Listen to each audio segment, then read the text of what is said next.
A lot of fun. And I thought the best way to start would be to share with you sort of a 2-minute elevator speech that we were asked to create a few months ago when all this pandemic hit, that gives you an overview of what we do.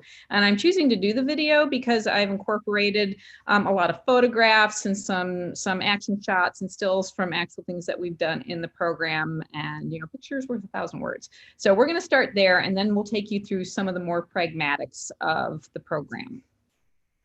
Can everybody see that? Can everybody see the video? Okay.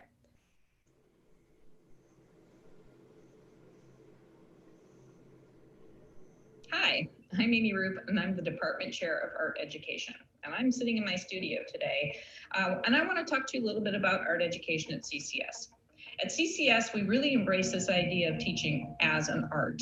It blends the best of studio practice and design thinking in order to create innovative curriculums for today's youth. As artists, we know better than anyone how to embrace ambiguity and the unknown. As an artist educator of over 30 years, I've seen a lot of trends come and go. But the one thing that remains consistent in all of education is the need to teach students how to wonder, be curious, think creatively, critically, persevere, especially in these times. And we all know that experiences in art design cultivate these capacities. Art does something, right? It challenges the way we think. It grapples with difficult questions. It offers insights into the world that we live in. We can use more of that right now. The choice to become an artist teacher means you are expanding your creative skills and putting them to work in ways that will touch the future and impact society. So how do you do that? If you want to be a part of the art education program, you can start your coursework as early as the second semester of your freshman year. Courses go in sequence, and you take typically one course a semester as you work your way through your BFA. There's a little bit of leeway there in terms of course load and when you do certain things. Typically, our students stay one extra semester to complete their student teaching internship. But here's the really great part. We have a 98% placement rate.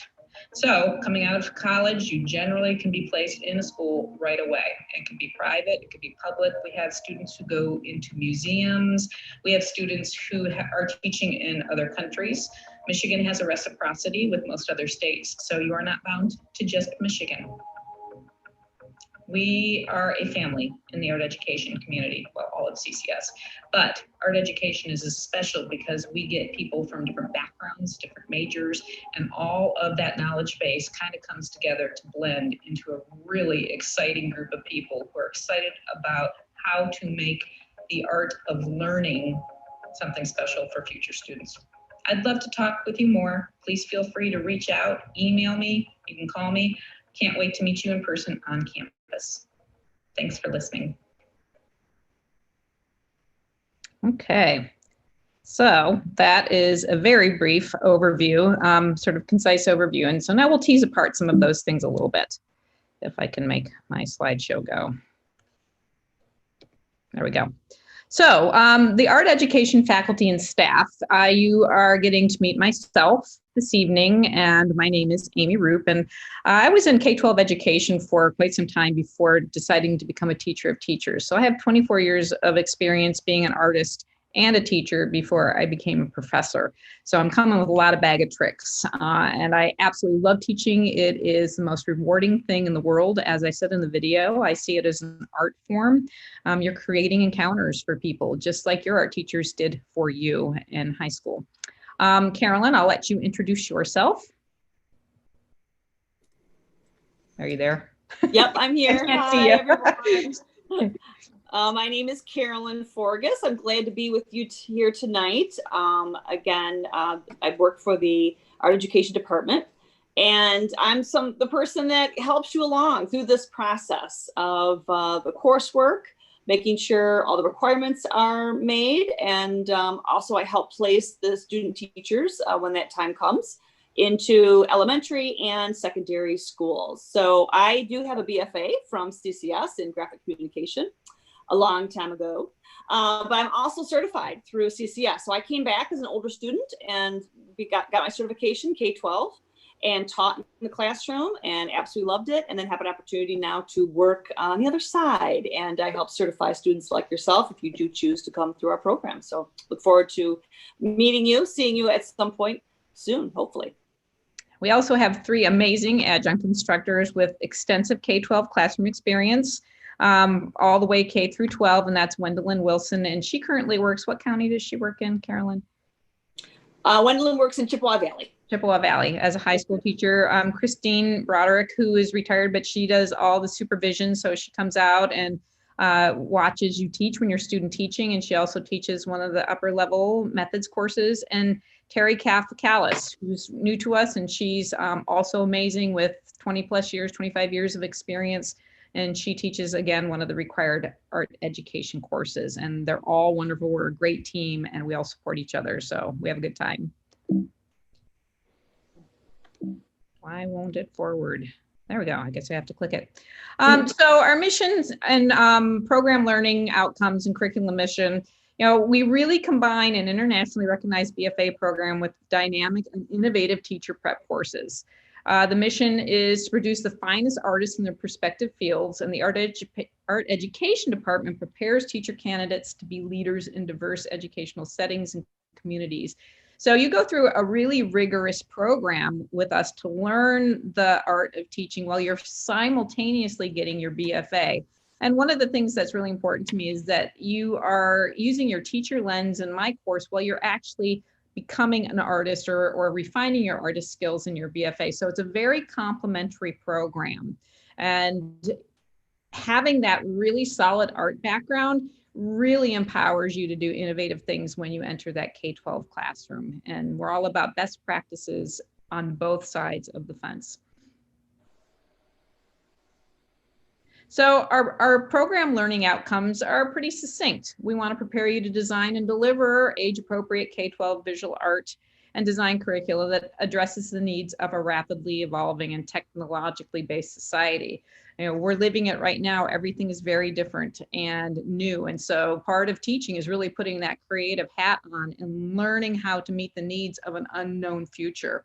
As artists, we're already really good at that. So you just map those skills onto your educational outlook. We also value and reflect the underpinnings of visual art as a cornerstone of the American education system. Visual art is a visual literacy. We're teaching students how to read their world, how to respond, how to not become passive consumers of the world around them, but become donators and to contribute and to understand what they're reading visually, because there's a lot of it out there. Our program meets the state of Michigan standards for the preparation of teachers, including the teacher preparation entry-level standards proficiency of visual arts education, which is called an LQ.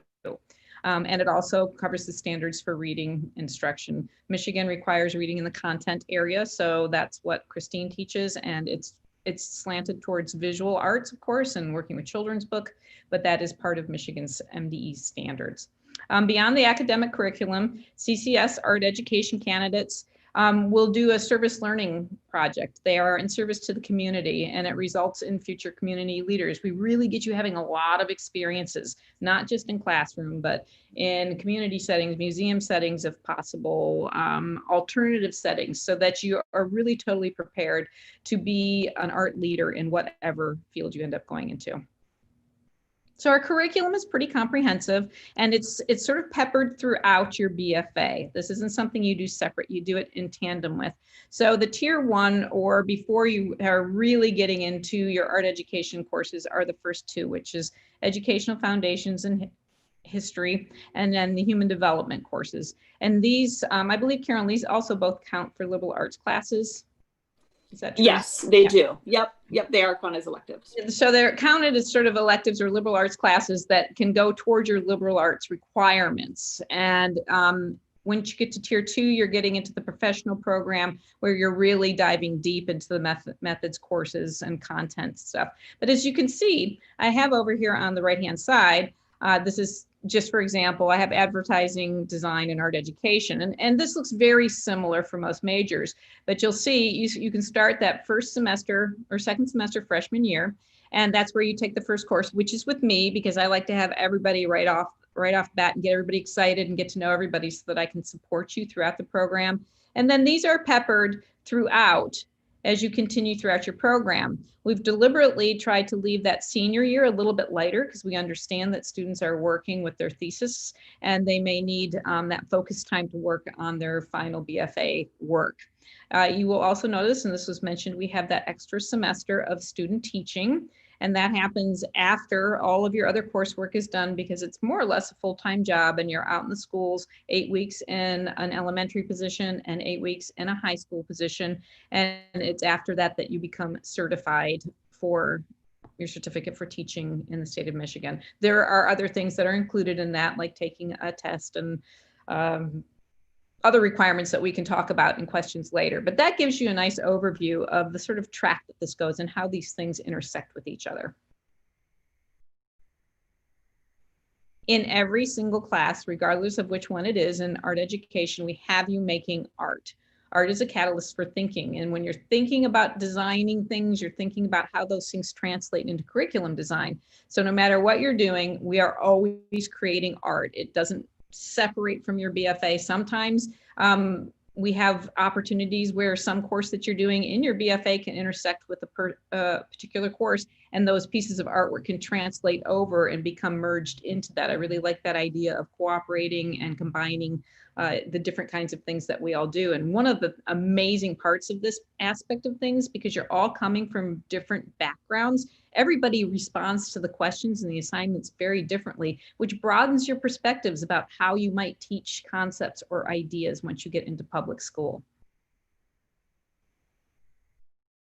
So developing practice, this is where you end up doing your student teaching.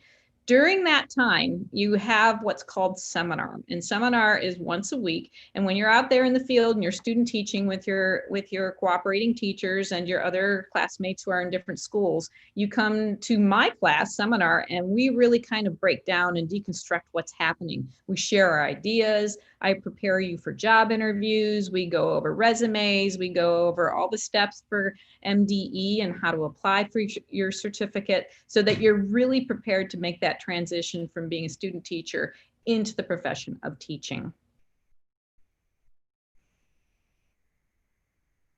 So, job placement possibilities and alumni success. Caroline, I'm going to let you talk about this since you have most of that data, but it's awesome. So I'm going to let Carolyn share a little bit more about this.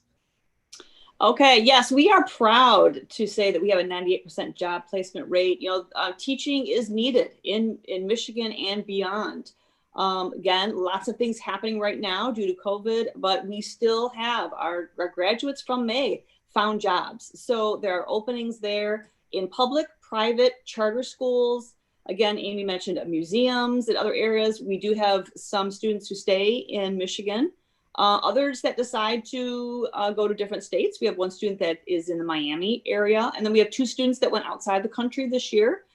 So our program is one that is needed. These jobs are needed, and our students really do not have a lot of difficulty, and they have choices as well. Mm-hmm. If the program ends where you do finish in December, it is the same thing. These students do have opportunities, and we help.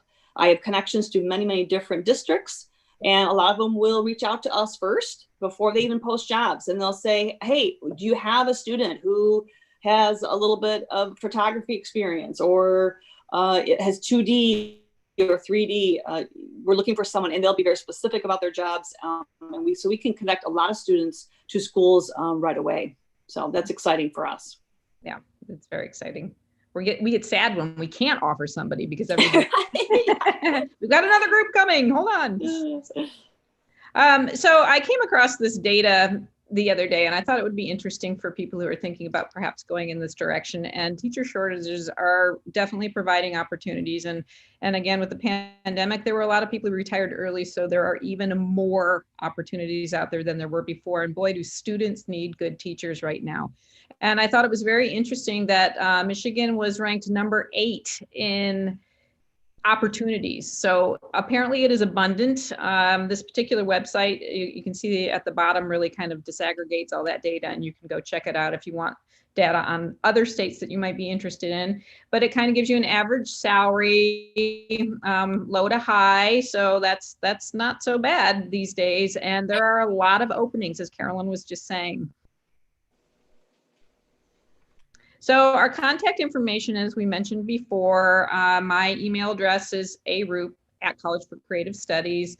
Carolyn's, same thing, first initial, last name. At the moment, that's probably the best way to reach us if you have questions. And if you want to arrange a meeting or you want to talk with us in person and learn more about how it might fit your personal outlook or vision, you are more than welcome to email us, and we'd be happy to set up a Zoom conversation with you at any time. We are available quite often, and we love talking to new prospective students. It gets us very excited. And so that's what I have for the presentation portion of this. Well, thanks, Amy and Carolyn. We really appreciate that. Okay, so I'm just gonna give you guys just a little extra information and show you some pages on our website so you know where you can find additional info. So on our, let's see, on our website, I had it open. Let's see, where is that? Here it is. Okay, great. Lincoln Park. So in admissions, we obviously are the people who review your applications. We want to reiterate that both prospective freshmen and transfer students can apply to the college, but also can apply for this program. When you are applying to the college for this particular, it's important to know for this particular program, you will be selecting a major as well as as art education. So when you fill out the application form, we will ask you which studio major you would like to focus on, but we also ask you if you are interested in completing the art education courses toward earning your certification. So it is what we call a dual program. So you're earning your 4-year undergraduate degree, which is a Bachelor of Fine Arts degree at CCS, in addition to completing these courses, and it's an art education teacher certification program. So it's a dual program. So you're doing both of those sets of coursework at the same time, as Dr. Roop indicated. So when you go to our website, it's collegeforcreativestudies.edu. When you go to academics, you'll see the drop-down list here, and you can find information about the art education program here. You'll see there's some samples of student work, department videos, information on faculty, alumni profiles, news and events, etc. And you can peruse that at your leisure. One of the things we want to make you aware of is that under the admissions section here, under undergraduate admissions, we do list information about how to apply. We list what our deadlines are. You'll notice there is a December 1 early action deadline coming up. So we do encourage anybody who's interested in applying for fall of next year to start applying now. Our early action deadline is December 1st, and these deadlines are the same for freshman applicants as they are for transfer applicants. We also have a February 1 priority deadline. So if you miss December 1st, it's okay. We still have time to get those in for February 1st. And then after February 1st, we do have rolling admissions based on space available in your desired program. And then like many other schools, we have a fall deposit deadline, which is May 1st. If anybody on the call is interested in applying or starting classes in January, so a winter start, that deadline is coming up very quick. It's November 1st. And so we do encourage you to get that application material submitted, and we will get you a decision as soon as possible. And our winter deposit deadline is November 30th. So for applying, the steps are here. We need you to fill out an free online application form. We do require a high school or college transcript.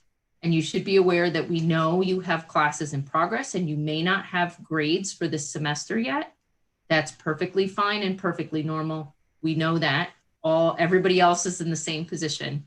So go ahead and send us your transcripts, and you can send those to us electronically through Parchment or through your school counselor. Getting it to us electronically is the fastest way to do it, especially around election time with all of the mail all the mail voting and all of that, it's a little, mail is delayed. So try and send it to us electronically. And then of course we have a portfolio requirement. And your portfolio can be uploaded at ccs-slideroom.com.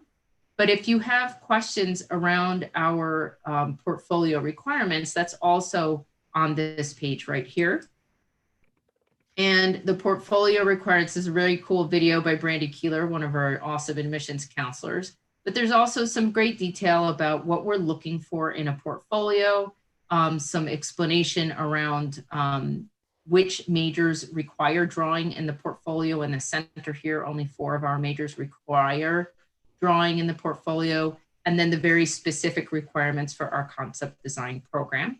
There's also samples of work that has been submitted in portfolios for admission. And so you can take a look at some of those examples as well as you're going through and refining your own portfolio. So I'm going to stop the share, and we're going to go ahead and stop recording.